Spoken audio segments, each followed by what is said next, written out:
Izakhamuzi zithi abantu abafakwe kulezindlu ze-RDP akusizo izakhamuzi zase-Westonaria kanti bangeniswa ngokungekho emthethweni. Those people who have occupied our houses, they should be removed. Therefore, the MEC, when we met 2 days ago, she indicated that the court case is still at the High Court. And then as a community, we are frustrated that this case it takes very long. Selokhu ngabhalisa indlu ngo-2006. Namanje angikayitholi, ngiyahlupheka. Ngihlala nosisi wami futhi uyayazi imindeni injani. Siyaxabana. Ngihlala egunjini elincane kakhulu nezingane zami. Nendodana yami eneminyaka engu-38 ubudala.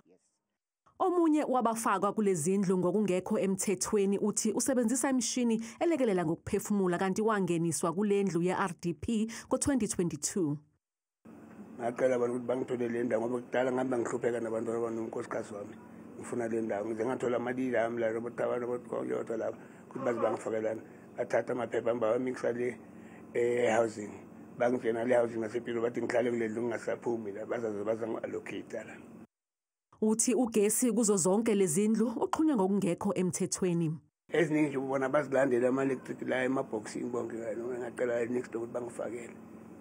Extension ngoba ngibhadala lo mama next door. Ukuthi angikhansele ukuthi sikwazi ukusebenzisa umshini.